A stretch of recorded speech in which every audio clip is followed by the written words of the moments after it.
Spelling and Pictures by Mark Twain.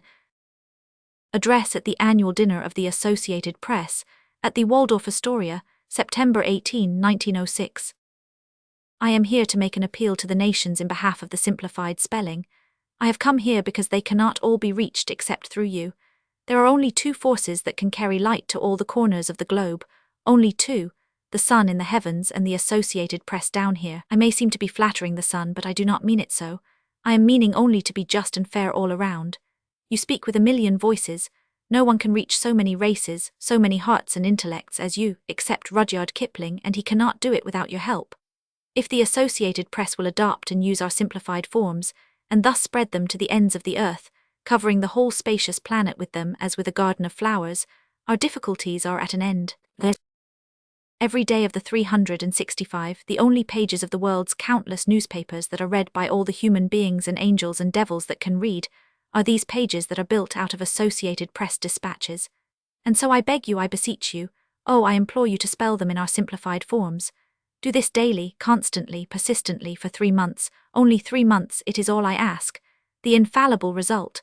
Victory, victory all down the line, for by that time all eyes here and above and below will have become adjusted to the change and in love with it, and the present clumsy and ragged forms will be grotesque to the eye and revolting to the soul, and we shall be rid of phthisis and tisic and pneumonia and pneumatics, and diphtheria and pterodactyl, and all those other insane words which no man addicted to the simple Christian life can try to spell, and not lose some of the bloom of his piety in the demoralizing attempt. Do not doubt it.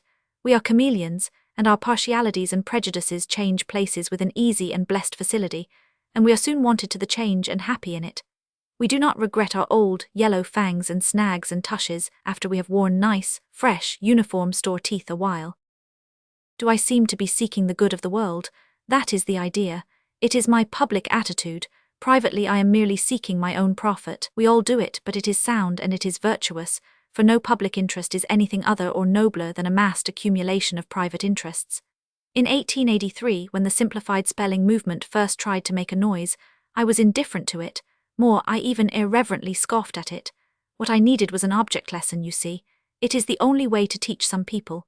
Very well, I got it. At that time I was scrambling along, earning the family's bread on magazine work at 7 cents a word, compound words at single rates, just as it is in the dark present.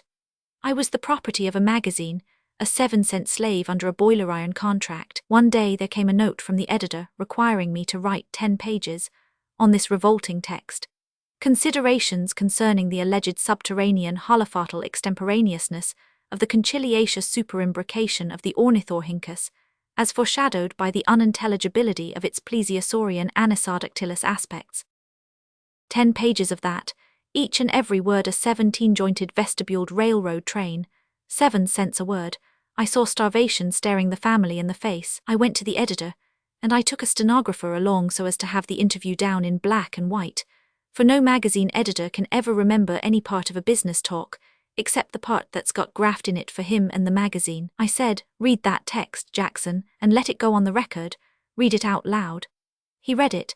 Considerations concerning the alleged subterranean holophontal extemporaneousness of the conciliacious superimbrication of the ornithorhynchus, as foreshadowed by the unintelligibility of its plesiosaurian anisodactylous aspects.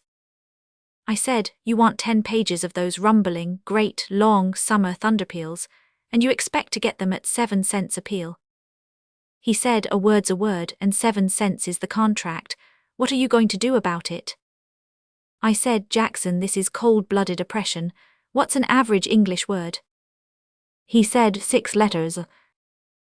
I said, "Nothing of the kind.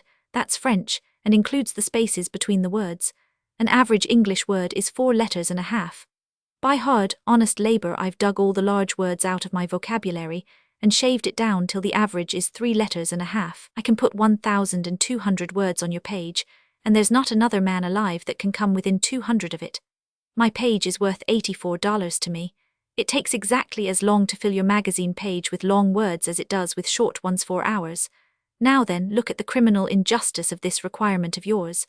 I am careful, I am economical of my time and labor. For the family's sake I've got to be so.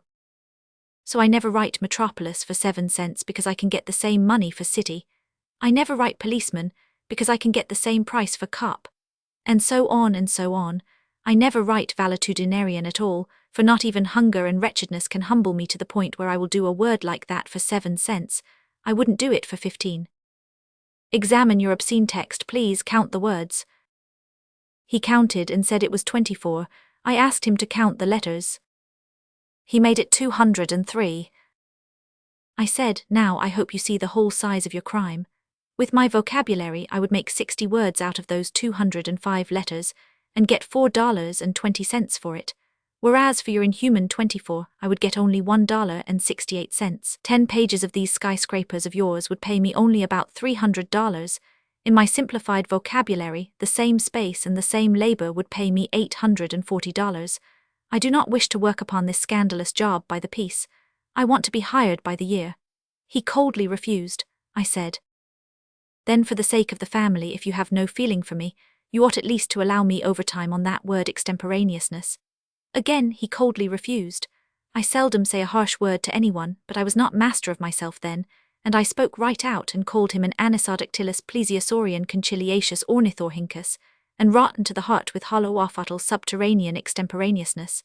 God forgive me for that wanton crime. He lived only 2 hours. From that day to this I have been a devoted and hard-working member of the heaven-born institution, the International Association for the Prevention of Cruelty to Authors, and now I am laboring with Carnegie's Simplified Committee, and with my heart in the work. Now then, let us look at this mighty question reasonably, rationally, sanely, yes, and calmly, not excitedly.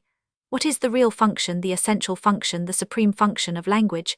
Isn't it merely to convey ideas and emotions? Certainly. Then if we can do it with words of phonetic brevity and compactness, why keep the present cumbersome forms?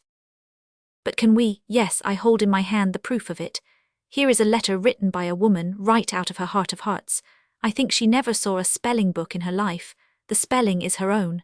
There isn't a waste letter in it anywhere. It reduces the phonetics to the last gasp. It squeezes the surplusage out of every word. There's no spelling that can begin with it on this planet outside of the White House. And as for the punctuation, there isn't any. It is all one sentence, eagerly and breathlessly uttered without break or pause in it anywhere.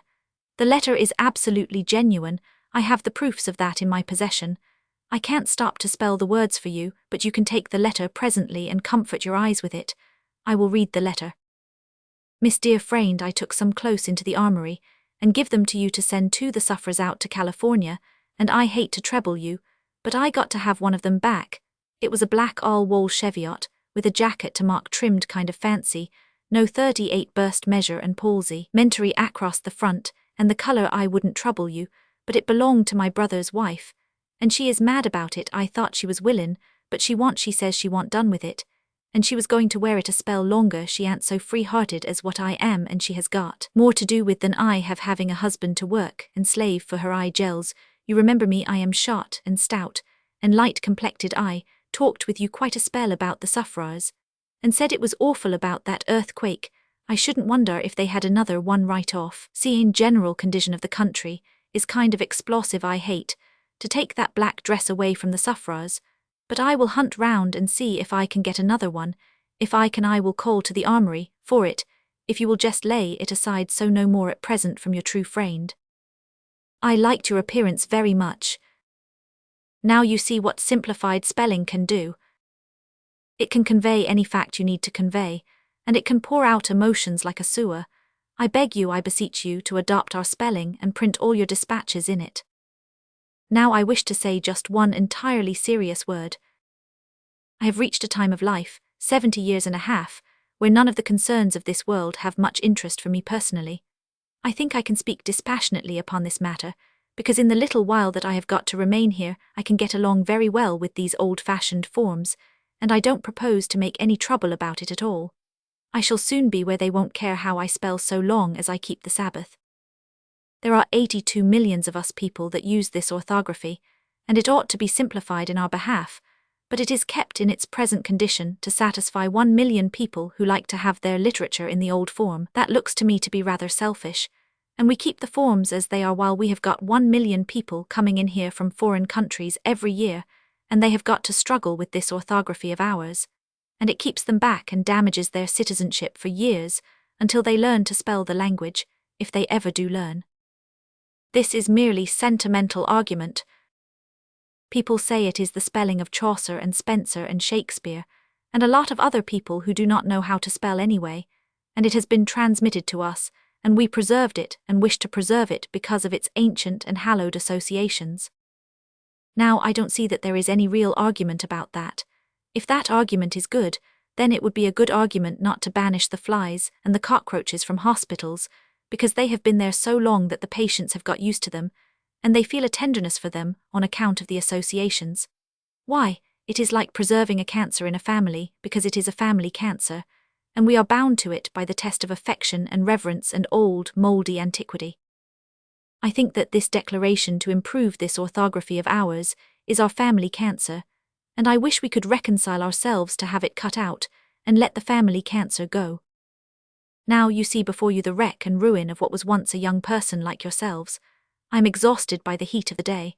I must take what is left of this wreck and run out of your presence and carry it away to my home and spread it out there and sleep the sleep of the righteous. There is nothing much left of me but my age and my righteousness, but I leave with you my love and my blessing, and may you always keep your youth.